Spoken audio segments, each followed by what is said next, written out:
17 लाख से अधिक की जमा पूंजी डूबी, 3 गुना रकम लौटाने का सपना दिखाकर कराया निवेश, न्याय की आस में ग्रामीण। सूरजपुर जिले के ग्राम सबकरा के दर्जनों ग्रामीणों ने अपनी जीवन भर की जमा पूंजी वापस पाने की उम्मीद में पुलिस थाना सूरजपुर का दरवाजा खटखटाया है। ग्रामीणों द्वारा सौंपे गए आवेदन में आरोप लगाया गया है कि गांव के ही एक व्यक्ति ने स्वयं को विभिन्न निवेश कंपनियों का अधिकारी बताकर लोगों को अधिक मुनाफे का लालच दिया और उनकी मेहनत की कमाई निवेश करवा दी। लेकिन 16 से 17 वर्ष बीत जाने के बाद भी निवेशकों को उनकी राशि वापस नहीं मिल सकी है। आवेदन के मुताबिक ग्रामीणों को यह विश्वास दिलाया गया था कि जमा की गई राशि कुछ वर्षों में 3 गुना होकर वापस मिलेगी। गांव के लोगों ने भरोसा कर अपनी बचत, खेती किसानी की कमाई और भविष्य के लिए जोड़े गए पैसे निवेश कर दिए। आज वही लोग अपने ही पैसे के लिए दर दर भटकने को मजबूर हैं। पीड़ितों का कहना है कि कई बार पैसा वापस मांगने पर केवल आश्वासन मिलता रहा। आरोप है कि कुछ लोगों को तो यह कहकर भरोसा दिलाया गया कि जरूरत पड़ने पर जमीन बेचकर भी उनकी रकम लौटा दी जाएगी, लेकिन वर्षों बाद भी स्थिति जस की तस बनी हुई है। आवेदन में यह भी उल्लेख है कि कई ग्रामीण आर्थिक और मानसिक रूप से परेशान हो चुके हैं। ग्रामीणों ने पुलिस को सौंपे गए आवेदन में कुल 17,36,125 रुपए की राशि फंसे होने का दावा किया है। पीड़ितों का आरोप है कि उनकी रकम लौटाने के बजाय संबंधित व्यक्ति ने इसी धन से जमीन खरीदी है। आवेदन में यह भी कहा गया है कि पैसा मांगने पर टाल मटोल और कथित रूप से धमकियां दी जाती है। गांव के बुजुर्गों, महिलाओं और मजदूर परिवारों की यह पीड़ा अब न्याय की गुहार बन चुकी है। जिन पैसों को उन्होंने अपने बच्चों के भविष्य, बेटियों की शादी और बुढ़ापे के सहारे के रूप में जोड़ा था, वही रकम आज उनकी सबसे बड़ी चिंता बन गई है। पीड़ित ग्रामीणों ने पुलिस प्रशासन से मामले की निष्पक्ष जांच कर दोषियों के खिलाफ कठोर कार्रवाई करने तथा उनकी जमा राशि वापस दिलाने की मांग की है। अब सबकी निगाहें इस बात पर टिकी हैं कि वर्षों से न्याय की प्रतीक्षा कर रहे इन ग्रामीणों को आखिर कब राहत मिलेगी। मेरे साथ सर ऐसा हुआ है कि मतलब मैंने 2007 में राम भजन एजेंट के द्वारा 1 लाख नगद पैसा जमा किया गया साइज ब्रांच के माध्यम से। मेरे को बोले कि मतलब मैंने 10 साल में मतलब मैंने आपको डबल दूंगा।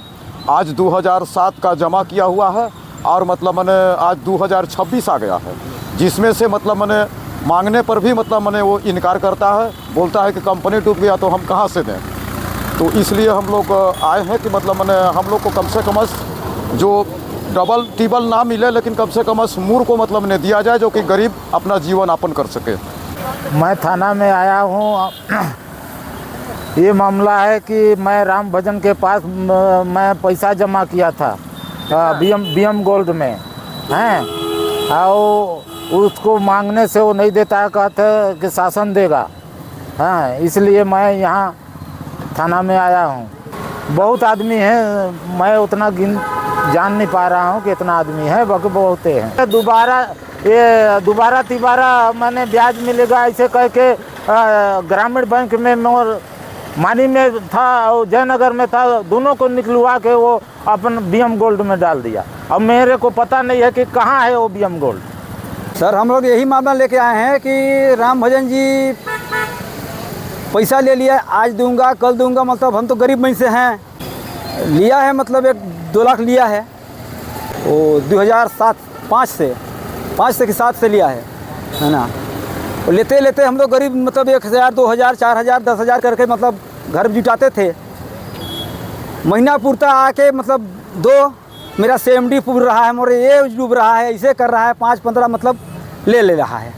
जी सर, बीएम गोल्ड और साई प्रसाद में श्री राम भजन जी पैसा जमा करवाए हैं, तो उन्होंने सबको आश्वासन दिया है कि मतलब हम लोग डबल से ट्रिपल करके पैसा वापस करेंगे, और आज तक जो है वो पैसा वापस नहीं किए, बल्कि उस पैसे से वो जो है ज़मीन खरीदी का कार्य कर रहे हैं, अपना ज़मीन खरीद रहे हैं और हम लोगों को धोखा दे रहे हैं कि मतलब पैसा मैं नहीं दे पाऊँगा। अब आगे सर हम लोग अब शासन के शरण में जा रहे हैं कि भाई हमारा पैसा दिलवाइए। ये सबकरा के निवासी हैं और लगभग 2007 से इनको बीएन गोल्ड इस्टेट के नाम पर किसी से 1 लाख रुपए, किसी से 30,000 रुपये, किसी से 2 लाख रुपए और अधिकतम राशि 3-3 लाख रुपए तक लेकर के उनको डबल के नाम पर आज 12, 13, 14, 15, 16, 17 साल बीतने को है और ये अपने मुख्य पूंजी और मूलधन के लिए तरस रहे हैं। इसमें कई ऐसे ग्रामीण हैं जो अपने आंख से देखने की स्थिति में नहीं है। आज उनको राशि की आवश्यकता है, आज उनको बच्चे की शिक्षा पे, बच्चों के विवाह पे, मरनी जीनी पे, छठी अन्नप्राशन पे पैसे के लिए वो तरस रहे हैं और जो लोग पैसा लिए हैं आज तक उनका पता नहीं चल रहा है, इनकी मुख्य पूंजी को देने में असमर्थ हैं। इस मांग को लेकर के हम लोगों ने जो दृढ़ संकल्प लिया है कि एक एक ग्रामीणों को न्याय दिलाने की नैतिक जिम्मेदारी जो अपने कंधे पर हम लोगों ने ली है, इसके तहत अंतिम लड़ाई लड़ने को तैयार हैं और जब तक इनकी राशि इनको नहीं मिल जाएगी हम लोग अंतिम सांस तक अपनी लड़ाई को जारी रखेंगे।